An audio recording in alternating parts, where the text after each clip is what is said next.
आपके हल्के के 75 के हवाले से धुंध छाई हुई थी काफ़ी। धुंध वाला इलेक्शन तो जी फेमस इलेक्शन है और डस्का कोई मैं कहती हूँ कि ये सारा क्रेडिट डस्का का है। धुंध वाले इलेक्शन में आपके ऊपर क्या प्रेशर था? मैं घर से बाहर जब यहाँ से निकलती थी तो पुलिस के नाके होते थे जगह जगह। और भी एमएनएज होते हैं, आप बहुत मशहूर होगी, क्या धुंधरास आ गई आपको? कि मेरी मेहनत और मेरी जद्दोजहद जो है बस वो अल्लाह कबूल करे। पूरे एतमाद है कि आप जीतेंगी, क्या वजह है? पहले तो अल्लाह का करम, मियां मोहम्मद नवाज शरीफ की मोहब्बत और ज़ाहिर शाह साहब की मोहब्बत। अच्छा, दूसरी जमातें शिकायत कर रही हैं आजकल कि लेवल प्लेइंग फील्ड नहीं मिल रही। तो मुझे कौन सा बाई इलेक्शन में इन्होंने जो है वो लेवल प्लेइंग फील्ड दी है। कहते हैं ना कि आप किसी के लिए गड़ा खोदें तो पहले आप उसमें खुद गिरते हैं। किचन में भी काम करती हैं आप? आज आप आए ज़रा लेट है, वरना आपको मैं अपने हाथ से कुछ बना के कॉफ़ी शॉफ़ी पिलाती।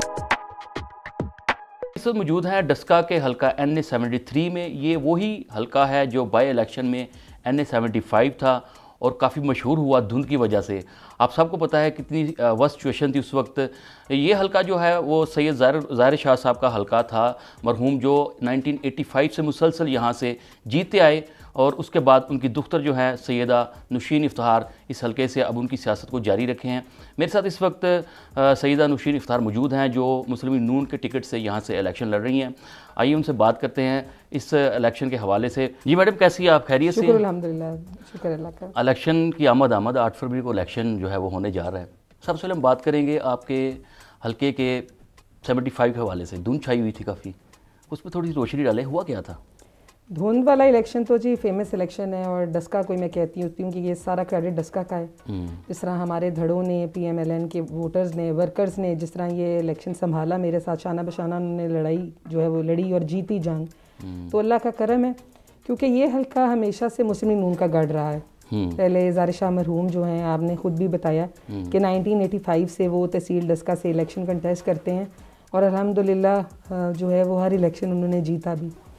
उनकी डेथ के बाद जो ये मुझे मौका मिला, पार्टी का एतमाद मिला, लेकिन धुंध जो छाई थी मेरा ख्याल है वो छटी और PTI को सही तौर से वो ट्रांसपेरेंटली उनकी जो भी उन्होंने यहाँ पे उस दिन इलेक्शन चोरी करने के लिए, सबटाज करने के लिए जो भी यहाँ पे हरकतें की आप सब ने देखी, बल्कि इंटरनेशनली लोगों ने देखा, क्योंकि ये पहले भी इलेक्शन चोरी करके आए थे और इस दफ़ा भी इनकी यही ख्वाहिश थी कि इलेक्शन को ये चोरी कर लें।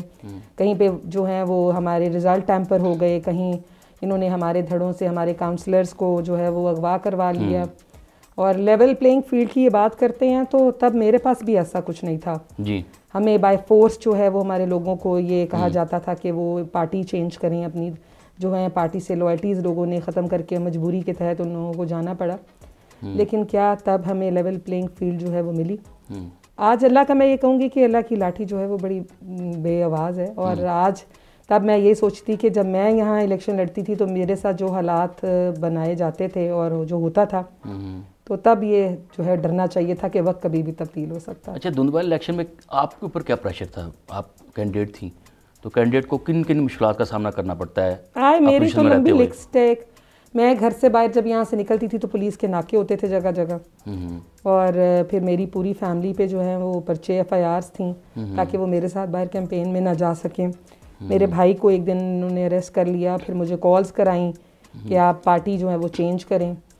फिर इसके अलावा हमारे लोगों को प्रेशराइज़ किया जाता था कि वो घरों से ना निकलें। और इलेक्शन डे का तो आपको पता ही है, इलेक्शन डे वाले दिन तमाम पोलिंग स्टेशंस के दरवाजे वो बंद कर दिए गए थे और पुलिस जो है वो हर उसके ऊपर पहरा खुद दे रही थी। लेकिन फिर वही बात कि अल्लाह का करम और डस्का की आवाम। अच्छा, ये मुझे बताएं कि जो 20 प्रेसिडेंट ऑफिसर जो थे वो लापता हुए थे, उस वक्त आपकी क्या पोजीशन थी और आपने किस तरह स्टैंड किया कि आपको कैसे पता चला कि रिजल्ट रोक दिया गया था? उसका मुझे इस तरह इल्म हुआ कि हम लोग वहीं RO ऑफिस में ही मौजूद थे। हम लोग काउंट कर रहे थे साथ साथ कि कहाँ से लोग जो हैं वो रिज़ल्ट लेके चल चुके हैं और आ रहे हैं। तो एंड पे रात को मेरे हाथ से 2-3 बज चुके थे, तो राब्ते मुसलसल हमारे लोगों के साथ थे पोलिंग स्टेशंस पे। उन्होंने मुझे बताया कि रिज़ल्ट से तो यहाँ पे हमारे ऑफिसर्स भी जो हैं वो अगवा कर लिए गए हैं। तो मेरे इल्म में आया कि 26 पोलिंग स्टेशन से लोग जो हैं वो गायब हैं। 26 में से 6 ने इनकी बात नहीं मानी, वो तो पहुँच गए, गाड़ियों में बैठे रहे या भाग के जिस तरह भी है वो हम तक RO ऑफिस आए, उन्होंने आके हालात से हमें आगाही दी। 20 पोलिंग स्टेशन के जो लोग इन्होंने अगवा किए थे बैलेट बॉक्सेस के साथ और वोट की पर्ची के साथ, तो वो इत्तफाकन मुझे मौका मिला कि वहीं पे खड़े मैंने उनकी वीडियोस बनाई, कैप्चर की। वो DSP उनको डालो 2 में पुलिस वालों के साथ जो है वो लेकर पहुंचे।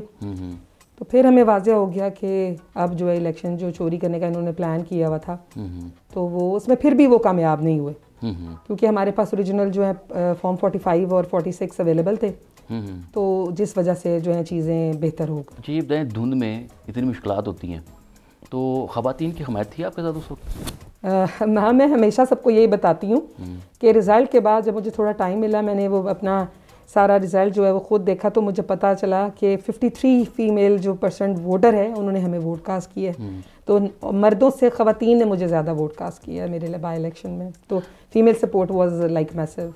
लेकिन गवर्नमेंट भी उनकी थी, और आपने इलेक्शन कैसे लड़ा, किस तरह आप चीज़ों को फेस करती रही हैं? देखिए उमर साहब, जब जिम्मेदारी होती है ना रिश्ते की आपके ऊपर, और मेरा और मेरी वालिद की बहुत मोहब्बत रही है, तो वो एक जुनून बन गया हुआ था। और सबसे बात मुझे एक डस्का की आवाम की तकालीफ जो मैं देखती थी और मेरे सामने आता था कि लोगों पे किस तरह जुल्म और जबर ये करते थे, लोग अपना हक राय इस्तेमाल नहीं कर पा रहे थे, तो इन चीज़ों ने सब ने मिलके मुझे वो एनर्जी दी, मुझे मोटिवेट किया। और सबसे बड़ी मेरी वालदा, जो कहते हैं ना कि हर मर्द, हमेशा ही हम सुनते हैं कि एक कामयाब मर्द के पीछे एक औरत का जो है वो एक बहुत उसका रोल होता है, और मैं कहूँगी कि अगर मेरी कामयाबी है तो उसके पीछे भी मेरी वालदा की दुआएं और उनका सपोर्टिव रोल है। वो अब्बू की साथ ज़ाहिरी बात है 50 साल ज़िंदगी गुजारी, और जब से वो शादी करके आई तो इलेक्शन के माहौल को ही वो मॉनिटर करती थी, तो वो मुझे बताया करती थी कि आज इलेक्शन की अगर कैंपेन 4 बजे तक है तो इलेक्शन अच्छा जा रहा है, अगर जल्दी आओगे तो इलेक्शन अच्छा नहीं जा रहा। लेकिन उनकी दुआओं से अल्लाह ने मुझे हिम्मत दी, डस्का की मोहब्बत, मेरे पीछे जो सपोर्ट थी अवाम की, वही मेरी ताकत बनी, तो फिर लड़ने का जज्बा जो है वो बढ़ता गया। अच्छा, सुनने में ही आता है कि मरहूम ज़ारे शाह साहब ने वसीयत की थी कि मेरे बाद सियासत को आप संभालेंगी, क्योंकि आपके भाई भी हैं, उनको भी टिकट नहीं मिली। क्या शाह साहब ने आपके अंदर क्या देखा? थ्रिल आपके भाई से ज़्यादा आपके अंदर? थ्रिल की बात नहीं होती है, बात ये होती है कि वालिदैन को पता होता है कि हमारा कौन सा बच्चा जिसमें कैपेसिटी प्रेशर लेने की ज़्यादा है। और एक फ़ीमेल जो है वो आपको पता ही है, मैं अक्सर ये कहती हूँ कि हम अपनी बच्ची को यही सिखाते हैं कि जिस तरह का भी माहौल हो कॉम्प्रोमाइज़ करो और बस हिम्मत करके आगे बढ़ते रहो। तो मेरे वालिद को शायद ये चीज़ पता थी कि मैं लड़के अपना हिसाब बराबर कर लेती हूँ, तो एक यही वजह होगी कि वो उन्होंने मेरे पे एतबार किया। लेकिन उनकी मोहब्बत है, और मेरी भी हमेशा यही कोशिश रहेगी कि जो उनके नाम की जिम्मेदारी मैं संभाल रही हूँ, अल्लाह करे कि ये अच्छे तरीके से, ऐसे तरीके से हमेशा मैं इसको निभा पाऊँ। बड़ा एक मेरा अहम सवाल है कि और भी MNAs होते हैं, आप बहुत मशहूर होगी, क्या धुंधरास आ गई आपको? नहीं, मैं मशहूर मैं नहीं कहूँगी, मैं ये नहीं कहूँगी कि मैं बहुत मशहूर हो गई हूँ, लेकिन ये है कि मेरी मेहनत और मेरी जद्दोजहद जो है बस वो अल्लाह कबूल करे, और आवाम के साथ जो मैंने वादे किए हैं और जो मैं डस्का सिटी के लिए मेरी नीयत से मैं चाहती हूँ तरक्की, वो होनी चाहिए। फेमस होना जो है वो ज़रूरी नहीं है, डस्का के काम होना ज़रूरी है। थोड़ी को इलेक्शन होने जा रहा है, क्या फ़र्क देख रही हैं आप? क्या हालात पहले से बेहतर हैं या उसी तरह ही हैं? उमर, मैं बहुत खुशकिस्मत हूँ कि मुझे अहले इलाका डस्का की और डस्का की नुमाइंदगी मिली है। मुझे ऐसा लग रहा है कि जो मोहब्बत मुझे बाई इलेक्शन में मिली, मुझे डबल उससे ज़्यादा मिल रही है अब, क्योंकि लोगों का जिस तरह हमारे इस्तकबाल कर रहे हैं, लोग हमारे धड़े, हमारा जो है जिस तरह ये जलसे हो रहे हैं और कॉर्नर मीटिंग्स हो रही हैं, ये इस तरह के 14-15 घंटे की हम मुसलसल कैंपेन कर रहे हैं, और लोग विलिंग हैं हमें बुलाने में। और मैं आज भी यही कहूँगी कि मैं बहुत खुश हूँ, हमारे चेयरमैन, हमारे काउंसलर्स और हमारे जो तमाम वर्कर्स हैं, सब अपने अपने जो अपने तहत जो भी कर सकते हैं पार्टी वोट बैंक के लिए बढ़ाने के लिए, वो सब मेहनत कर रहे हैं। तो हमारा इलेक्शन माशाल्लाह बहुत अच्छा जा रहा है, और उम्मीद भी यही है कि अच्छी लीड से हम कामयाब होंगे। आपने पूरे एतमाद है कि आप जीतेंगी, क्या वजह है, क्यों जीतेंगी, उसकी वजह होगी? जीतने की वजह 2 ही हैं, मैं यही कहती हूँ, बल्कि शायद 3 मैं कहूँ। पहले तो अल्लाह का करम, मियाँ मोहम्मद नवाज शरीफ की मोहब्बत और ज़ारे शाह साहब की मोहब्बत। बाकी शायद मैं अगर इस तरह भी अहल नहीं हूँ, लेकिन लोगों का प्यार जो पार्टी के लिए, पार्टी की आदत के लिए है, वो असल इसकी जो है वो वजह। अच्छा, वुमेन एम्पावरमेंट के हवाले से आपका क्या मंशूर है जी? अगर आप जीतती हैं तो क्या आपने सोचा हुआ है ख़वातीन के लिए? उमर, मैं जो खुद जिस चीज़ से गुजरी हूँ मैं उसी की बात कर सकती हूँ और उसी के बारे में बता सकती हूँ। देखिए, ख़वातीन, अब हमारी हाफ़ ऑफ द वोटर मेरे भी हलके में ख़वातीन है, आधा आबादी का हिस्सा ख़वातीन है, और ख़वातीन को जो मसाइल हैं आपको पता है, वो डोमेस्टिक वायलेंस है, प्रॉपर्टी के इश्यूज़ हैं, और इसके अलावा वो खुल कर आकर ना कोई डिसीजन मेकिंग में उनका कोई किरदार है, ना ही लोग अभी जो है वुमेन एम्पावरमेंट के ऊपर कोई यकीन रखते हैं। लेकिन खुशाइन बात ये है कि जो ये पंजाब यूनिवर्सिटी का कैंपस मैंने बनवाया है, ये मैंने अपने इलाका की बच्चियों के लिए बनवाया है, क्योंकि वो उनको तालीम हासिल करने के लिए शायद ये मौका ना मिले कि वो बाहर दूसरे सिटीज़ में जाके वो तालीम, क्योंकि अभी भी कंजर्वेटिव माइंड्स हमारे यहाँ पे मौजूद हैं, लेकिन काम बहुत करने वाला है। अब मैं जो ख़ास करके इस पे काम करना चाहती हूँ कि जिस तरह मेरी वालदा जब प्रॉपर्टी की बात आई तो आप बेवा हो जाएं और आप यतीम हैं, लेकिन आपके अभी तक इस तरह पॉलिसीज़ नहीं बनी हुई जो कि आपको ऑनलाइन डाटा सारा फ्राहम किया जाए। उसी तरह कचहरियों के चक्कर लगाने पड़ते हैं, पटवार जाना पड़ता है, यूसीज़ जाना पड़ता है। तो मैं यही चाहती हूँ कि ये डाटा एकदम अपग्रेड होकर यूसी लेवल से, यूसी के जिस तरह हमारे यूनियन काउंसिल के दफातर हैं वहाँ से अपग्रेड होता है नादरा तक आए, ताकि वो जो धक्के खाने पड़ते हैं ना ख़वातीन को उनकी इंडिपेंडेंट जब वो एकदम से होती हैं, मेरे लिए वो अब बहुत ज़रूरी है। जो ख़ुद सफ़र किया मैं चाहती हूँ बाकी जो फीमेल्स हैं वो ना करें। बाकी बहुत कुछ होने वाला है। तो इंशाल्लाह इस जो है हुकूमत हमें मिले, मियाँ नवाज शरीफ चौथी बार वज़ीर आज़म बने, तो जो मैंने अपनी ख़वातीन इलाके के लिए सोचा हुआ मैं बहुत करना चाहती हूँ, बल्कि पूरे पाकिस्तान की ख़वातीन के लिए कुछ करूँगी इंशाल्लाह। अच्छा, आप कैंपेन आप कर रही हैं, मेरा आपसे ज़ाती सवाल है, बच्चे तो डिस्टर्ब होते होंगे? बिल्कुल होते हैं, लड़ते हैं, बल्कि लड़ते हैं लेकिन सैटरडे जो है वो उनका दिन होता है। तो आजकल तो कैंपेन के बस थोड़े से दिन रह गए हैं, लेकिन मेरे ज़्यादातर होता है कि मैं उनको टाइम दूँ, क्योंकि वो भी छोटे हैं अभी, और माँ का काम तो यही है कि बच्चों का ख्याल भी करना। लेकिन जब जिम्मेदारी आपकी ऐसी आती है तो वो भी समझते हैं। हम जी देखें, जो सियासी ख़ानदान के बच्चे होते हैं ना, हम कॉम्प्रोमाइज़ और कुर्बानियों के साथ ही, सेक्रीफाइसेस के साथ ही आगे बड़े होते हैं। तो हम, मैं ये कहती हूँ, हर माहौल में ढलने के आदी हो जाते हैं। लेकिन उनसे मेरी मोहब्बत बहुत है और मैं उनको भी शुक्रिया अदा कहना चाहूँगी, बल्कि आज ये कहना चाहूँगी अपने दोनों बच्चों के कि Sakina and mom, I love you and thank you for bearing your mom. तो ये है कि मुझे उनसे बहुत मोहब्बत। अच्छा, शिकायत तो करते होंगे? तो बच्चे हैं, उनको पता नहीं है सियासत भी, तो उन्हें देखा कि उनकी नहीं, पहले जब उनको इस तरह आइडिया नहीं था, अब दे फील हैप्पी कि हमारी माँ जाती हैं और इस तरह काम करती हैं। आहिस्ता आहिस्ता वो समझ जाएंगे, लेकिन मेरी ज़रूर ये कोशिश होती है कि मैं टाइम मैनेजमेंट में उनका जो है वो टाइम ज़रूर रखूँ। तो अब ये ख़त्म हो जाएगा 8 को इलेक्शन, तो फिर जो है वो एक वीकेंड पूरा उनके नाम हो जाएगा इंशाल्लाह। बड़ी अच्छी बात है। अच्छा, ये बताएं, कौन से बच्चे से ज़्यादा प्यार है, बेटी से बेटे से? दोनों बेटियां जो हैं वो सेंसिटिव होती हैं, वो माँ बाप का ख्याल ज़्यादा करती हैं, तकलीफ़ का, ये मैंने नोट किया है। और इमाम छोटा है तो उसकी मोहब्बत अपनी जगह है, क्योंकि उसको मेरे बगैर अभी नींद नहीं आती। तो लेकिन मैं उनके वालिद की भी मशकूर हूँ कि उन्होंने जो है वो मेरी बहुत सपोर्ट की है, वो बच्चों का ध्यान भी जो है प्रॉपर रखते हैं। तो शुक्र है कि उनको प्रॉपर प्यार जो है वो दोनों जगह से मिल रहा है।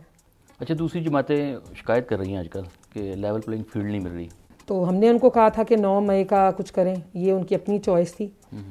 हमने उनको किसी को नहीं रोका, लेकिन उन्होंने ख़ुद अपने लिए जो है ये गड्ढा जो है वो खोदा है। वो कहते हैं ना कि आप किसी के लिए गड्ढा खोदें तो पहले आप उसमें खुद गिरते हैं। तो पीटीआई के साथ तो बिल्कुल वो हुआ है। तो मुझे कौन सा बाई इलेक्शन में इन्होंने जो है वो लेवल प्लेइंग फील्ड दी है, पहले भी हमने इस पर बात की है।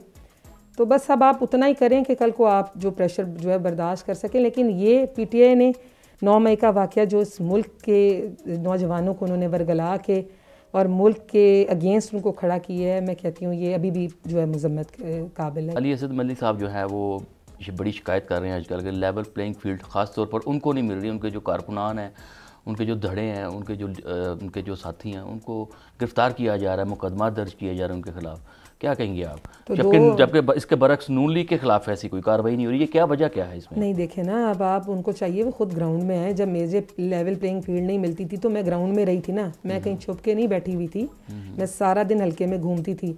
और मुझे भी था आइडिया कि किसी दिन मैं गिरफ्तार ना हो जाऊँ या मेरे साथ कुछ इस तरह की जो है वो बदमज़गी ना हो जाए, और हुई भी। मैंने आपको जैसे सारी डिटेल दी है। लेकिन उसके लिए कि खुद हिम्मत करें, ग्राउंड में आएँ, आके अपने लोगों के साथ खड़े हों। मेरा ख्याल है उमर कि जब तक आपका जो नुमाइंदा है वो लीड ना ले, अवाम आपके पीछे नहीं खड़ी होती। तो मैं उनको यही कहूँगी कि आएँ, आके मैदान में उतरें। हम आपको कुछ नहीं कहेंगे और ना ही आप पे कोई कार्रवाई करवाएंगे। आप हिम्मत करें। बस ये है कि अवाम सब समझती है, अवाम बच्ची नहीं है, और बेवकूफ़ बनाना अवाम को मुश्किल है।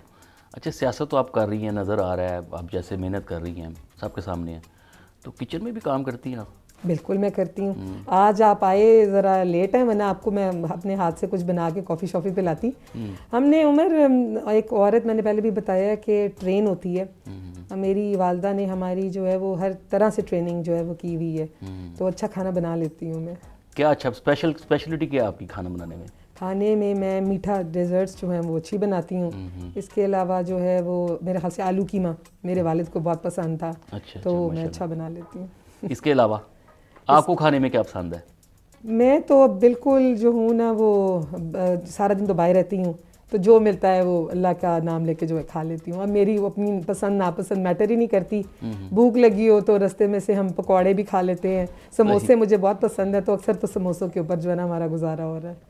लेकिन लोग जो हैं वो मोहब्बत का अपना उनका हर मुनफरिद तरीका है, तो जहाँ जाएँ तो लोग जो हैं वो 5-4 डिशेज़ हमारे लिए बना के रखते हैं। आजकल तो सर्दी का मौसम है, तो लोगों ने हमारे लिए शिकार का बड़ा बंदोबस्त किया होता है, चिड़िया हम ज़्यादा। हाँ, डस्का तो ख़ासतौर पर मशहूर है कि यहाँ पे शिकार जो बड़ा अच्छा मिलता है। बिल्कुल। अच्छा, ये बताइएगा कि पीटीआई का वोटर तो स्टैंड कर रहा है अपनी जगह पे, आप कितने % पीटीआई के लोगों को कायल कर चुकी हैं अपने पार्टी मंशूर पे और अपने जो आप फ्यूचर प्लानिंग है आपकी जो?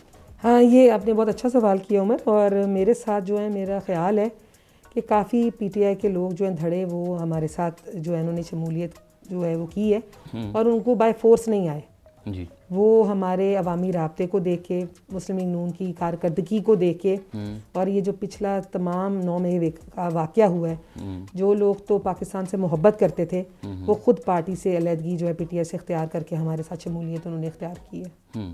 तो अच्छा नंबर है जो हमारे साथ आया। बहुत शुक्रिया नुशीन आपका, आपने हमें वक्त दिया, चूँकि काफ़ी कीमती वक्त है, इलेक्शन को चंद रोज़ बाकी हैं और आपने कैंपेन पे भी जाना है। काफ़ी बातें हुई ज़ाती आपकी ज़िंदगी के हवाले से भी, और धुंध का इलेक्शन था उस पर भी बड़ी बातें हुई था, क्योंकि ये इलेक्शन मशहूरी धुंध से हुआ था। उसके साथ साथ आपको भी फेम मिला, धुंध आपको रास आई। जी, आपने यहाँ पर जो NA-73 की उम्मीदवार सैयदा नुशीन इफ्तिखार की ज़ुबानी सुना, सारी बातें हुई उनके साथ, धुंध जो है उनको रास आई थी। और इस दफ़ा वो जो कह रही है कि ये जो वाक़ अभी जो हालात है, जो इस वक्त सर्कमस्टांसेस या दूसरी जमातों की जानिब से जो इल्ज़ामात लगाए जा रहे हैं, शिकायत आ रही हैं कि उनको लेवल प्लेइंग फील्ड नहीं मिल रही। उनका ये कहना है सैयदा नुशीन इफ्तिखार का कि 9 मई का वाक़या हमने तो नहीं कहा था कि वो करें, जिसने रियासत के साथ दुश्मनी ली उसको उसकी सज़ा मिलेगी। 8 फरवरी को अवाम देखते हैं किसको वोट देते हैं और अपना नुमाइंदा मुंतखब करते हैं। ये 8 फरवरी को नतीजा सामने आएगा। हमें दीजिए इजाज़त। अल्लाह हाफ़िज़।